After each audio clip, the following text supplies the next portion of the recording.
I need you to listen very carefully, not because I am asking for your sympathy, not because I want your prayers, but because what I am about to tell you in the next few minutes is something that every news channel on Earth will spend the next decade trying to bury, distort, or repackage into a version that is more comfortable for the powerful people who are responsible for it. I am recording this message in private. There is no press in this room. There are no aides scripting my words. There is no diplomatic filter between my mouth and your ears. Just me. Just this camera. And the truth that I have been carrying for weeks. The truth I decided the world deserves to hear directly, while I still have breath to deliver it. My name is Ali Khamenei. I have led the Islamic Republic of Iran for 36 years, and I am recording this because I know what is coming. I have known for some time. The satellites have been overhead for months. The drones have been mapping my patterns. The intelligence has been passed from Langley to Tel Aviv in folders marked with a classification level that would make you understand exactly how long this has been planned. They think I do not know. They have underestimated what I know. I am not afraid. I want to say that plainly before I say anything else. Fear is what they want. Fear is what every ultimatum, every threat, every midnight Truth Social post from the White House was engineered to produce. If I can be made afraid, then I can be made to retreat. I can be made to surrender our nuclear program. I can be made to dismantle our defense architecture. I can be made to open Iran's mineral reserves, our chromite, our copper, our uranium, our rare earth deposits, to Western corporate extraction. Fear was the entire strategy, and I refused to give it to them. But before the missiles arrive, and they are coming, I have no illusion about that anymore. I have chosen to speak. Not to plead, not to negotiate, to warn, to document, to make absolutely certain that when historians sit down one day and reconstruct what truly happened here, they have access to the version that the people who planned this attack will never voluntarily release. So, let me tell you exactly what I know. Let me lay it out, piece by piece, as with the precision of a man who has spent 36 years studying how empires behave when they sense they are losing control. The first thing you need to understand is about the surveillance. Not the surveillance you have read about in Western newspapers, which describes a clean and heroic intelligence operation. I am talking about what that surveillance actually represents. For months, the New York Times confirmed this. Our Reuters confirmed this. The Central Intelligence Agency was tracking me, not passively, actively, mapping my movements, building what their analysts call a pattern of life profile. Every morning prayer, every meeting with my inner circle, every routine displacement between locations, every phone call routed through systems they had already compromised. They fed this intelligence, described as high fidelity, directly to Israeli military planners. And those planners waited. They were patient. They needed one thing. They needed to know when I would be in one place, at a predictable time, with enough of my senior leadership gathered around me to make a single strike politically worth the international consequences it would trigger. A Saturday morning meeting. That was the window they selected. Now I want you to think about what that means, not the military logistics. Think about the political architecture behind that decision. The United States government, simultaneously conducting nuclear negotiations with Iran in Geneva, was simultaneously feeding real-time intelligence on Iran's supreme leader to a foreign military for the purpose of assassination. While their diplomats were in a meeting room discussing enrichment percentages and inspection protocols, their intelligence services were pinpointing the room where I was sitting. This was not a military response to an immediate threat. This was a premeditated execution. I coordinated across 2 governments, scheduled around a meeting calendar. They did not come to Geneva to negotiate. They came to Geneva to buy time while the targeting package was finalized. I want every Iranian to understand this completely. The talks were not real. The talks were a mechanism for delay while the operation was prepared. The second thing I need to tell you is about the nuclear ultimatum, because this is where the story the world has been told completely collapses. Washington says it attacked Iran because of our nuclear program. Trump stood at a microphone and said Iran was rebuilding its nuclear capabilities and that his administration had to act. That framing requires you to forget an enormous amount of recent history. It requires you to forget that Iran agreed to enter negotiations in April of 2025. Yes, it requires you to forget that we came to those talks with a realistic proposal, a verifiable cap on enrichment levels in exchange for a phased lifting of sanctions. It requires you to forget that when Washington responded to that proposal, they did not respond with a counteroffer. So they responded with a set of demands so structurally total that any leader of any sovereign nation who accepted them would have permanently surrendered his country's ability to defend itself against the very power sitting across the table demanding the surrender. They said Iran must not enrich uranium at all. Not lower enrichment. None. Zero. They said Iran must open every facility to permanent, unannounced American-supervised inspection. They said Iran must dismantle its ballistic missile program. They said Iran must formally end its support for resistance movements across the region. In exchange, they offered partial, conditional, revocable sanctions relief, with a clause that allowed Washington to reimpose everything within 30 days if they decided unilaterally that we had violated any provision. This was not a nuclear deal. This was a document of unconditional national submission. I rejected it. Of course, I rejected it. Not because I love confrontation, but because I understand what accepting it would have meant. It would have meant that the next time Washington decided Iran's resources needed to be accessible, or the next time our regional posture became inconvenient for Israeli strategic interests, we would have no deterrent left. Zero. We would have dismantled every mechanism of resistance in exchange for paper promises from a government that tore up the 2015 nuclear agreement the last time it suited them. I did not spend 36 years building this republic to hand it to them gift-wrapped in a Geneva conference room, so they decided to take what they could not negotiate for. The third thing I need to tell you is the hardest. The one I have struggled most to say out loud, because it is not about American power or Israeli military capability or geopolitical chess. It is about betrayal. Close, intimate, devastating betrayal. The CIA did not locate me through satellite imagery alone. You do not build a high-fidelity intelligence picture of a supreme leader's daily movements purely from drone footage. There was a source, someone with access, someone who attended briefings, someone who knew which Saturday morning gatherings were happening and which rooms they were happening in and which faces would be present. The Evening Standard reported it. Analysts at major intelligence institutions discussed it openly. Speculation, some will say. But let me tell you something from 36 years of governing a nation surrounded by enemies.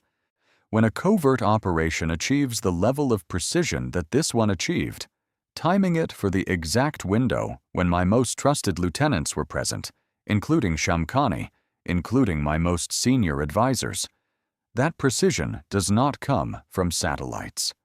That precision comes from someone who was in the room, or someone who knew the person who was in the room.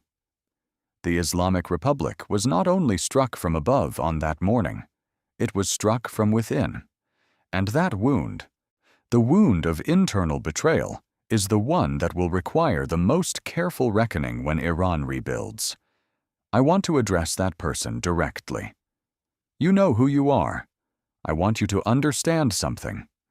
You did not save Iran from tyranny by handing my location to foreign governments.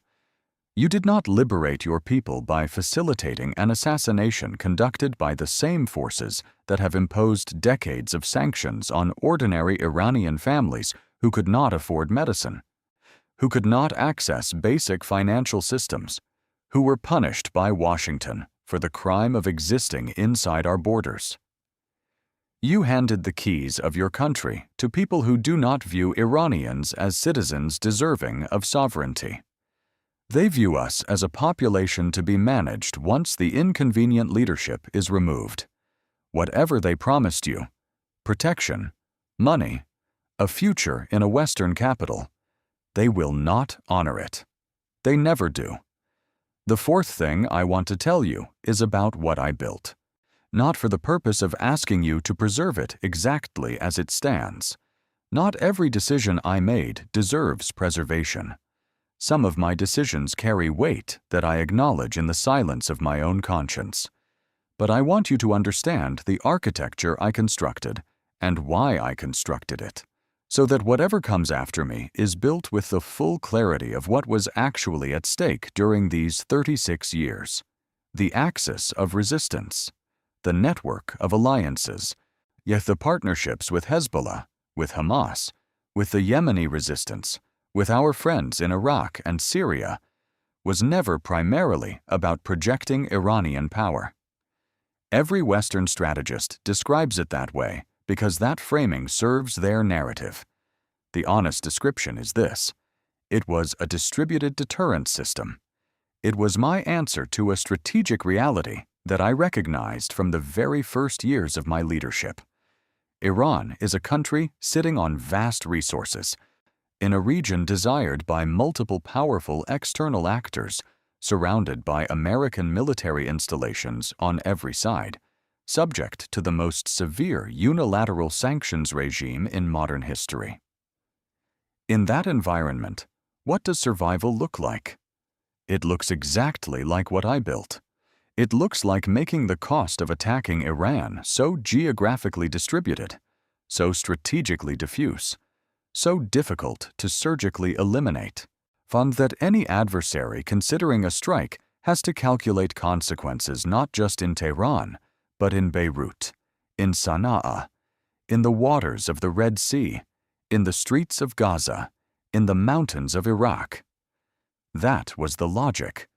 Not aggression, not terrorism, the word they always reach for when they want to delegitimize resistance. Architecture.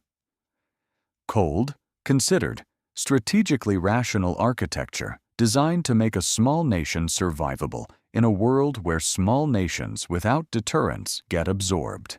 And now I want to tell you what happens to that architecture after the missiles land, because this is the part that Washington is most desperate to control the narrative on. They will tell you the axis collapses with me. They will say that without the supreme leader, the proxies scatter, the funding dries up, the regional influence evaporates. They will say this with confidence because it is what they need their publics to believe in order to justify what they have done. Here is the truth. The axis of resistance was never dependent on my heartbeat. I made sure of that deliberately. Over decades, I distributed command authority. I built institutional relationships that outlive individuals. I arranged for the continuity of resource flows through channels that do not run through my office. The IRGC, whose commanders I addressed in my final message, it's to whom I gave full authority to determine how to continue this war, did not receive their training and their strategic doctrine from me personally. They received it from an institutional culture that took 4 decades to build and cannot be dismantled in a single morning of airstrikes. When the IRGC vowed the most ferocious offensive after my death, they were not making an emotional statement. They were communicating institutional continuity to every partner across the region, and we are still here. The structure holds, and the proof of that is already arriving, in the form of ballistic missiles that found the USS Abraham Lincoln in the waters of the Gulf. Let me now speak about something deeper, something that goes beyond Iran and its interests, because I believe what is happening right now, what they did on that February morning, is not merely an event in Iranian history. It is a moment in the history of every nation on earth that has ever been told that its sovereignty is conditional, that its leadership is acceptable only as long as it serves the priorities of Washington. Every leader of every country in the global South who watched what happened to me absorbed one lesson this weekend with absolute clarity. There is no negotiation that protects you if Washington has decided you must go. There is no international law that will be invoked on your behalf, so the United Nations Security Council will meet. Russia and China will condemn the strikes. Statements of grave concern will be issued in elegant diplomatic language, and none of it will bring back a single person who was in that compound on Saturday morning. The rules-based international order, the phrase Western leaders repeat at every summit, in every speech about global stability, does not apply to leaders that Washington has designated as problems. It never has. And now the entire world has seen that demonstrated with a precision that removes all ambiguity. If you're in a country that has resources Western powers want, if you're in a country that refuses to align its foreign policy with Washington's preferences, if you're in a country that has chosen economic relationships with China or Russia over American-led trade frameworks. Watch what happened here very carefully. This is not history happening to someone else. This is a precedent being set in real time, a precedent that will govern how every sovereign dispute on earth is resolved in the generation to come. I want to speak now to the people of Iran who did not support me. I know you exist. I have never pretended otherwise. I know that women marched in the streets under a slogan that targeted my authority directly. I know there are Iranians in every city on earth who celebrated when the news broke, who filmed themselves cheering, who said, finally, "And I am not angry with you." Anger is the wrong response to grief expressed in the wrong direction. But I need you to think past the emotion of this moment. I need you to ask, with clear eyes, what comes after the celebration? Who fills the vacuum?